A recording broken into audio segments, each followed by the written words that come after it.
The Empire of Sanctity decides to attempt a conquest of Vatican City. The undead army is unleashed upon Vatican City, causing chaos and destruction.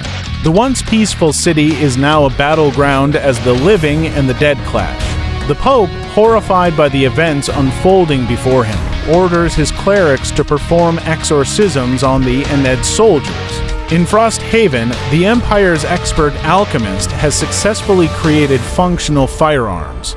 These weapons are far more advanced than the crude hand cannons of Sanctity and can be reloaded multiple times. Hearing of the events in Vatican City, Frosthaven decides to intervene and sends their seafarers to aid the Vatican in repelling the invaders. The undead army, now under the control of the alchemist from Sanctity, begins to show signs of intelligence and adaptability. They no longer mindlessly attack. Instead, they form ranks and coordinate their efforts under the command of the Necromancer. The battle for Vatican City becomes even more brutal as the living and the dead engage in a savage struggle for control. The Frosthaven fleet arrives at the shores of Italy, led by their skilled seafarers. They disembark their soldiers, who swiftly march toward Vatican City to aid the Pope's forces.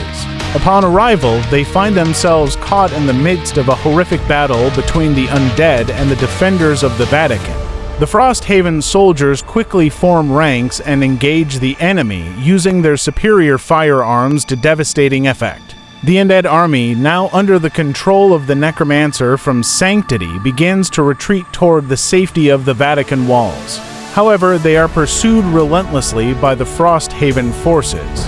The Necromancer, realizing that he is losing control of the battle, attempts to summon a powerful demon to aid them. A massive infernal creature materializes in the sky, breathing fire and destruction upon the Frosthaven soldiers. The Frosthaven forces, despite the fearsome appearance of the demon, remain steadfast. Their veteran soldiers form a phalanx against the undead horde while their marksmen target the Necromancer. After a brutal struggle, they manage to corner the Necromancer and the demon. The Frosthaven forces close in, surrounding the Necromancer and the demon. The Necromancer, realizing that his fate is sealed, desperately attempts to summon more undead soldiers. However, the combined efforts of the Pope's clerics and the Frosthaven forces are too much for him to overcome. The demon, enraged by the failure of its servant, unleashes a torrent of hellfire upon the Frosthaven soldiers. The flames engulf the area, burning soldiers and undead alike. In the midst of the chaos, a lone figure emerges from the smoke and fire. It is the Emperor of Frosthaven, who has come personally to ensure the victory of his forces. The demon, distracted by the Emperor's arrival, is struck down by a volley of arrows fired by the Frosthaven marksmen.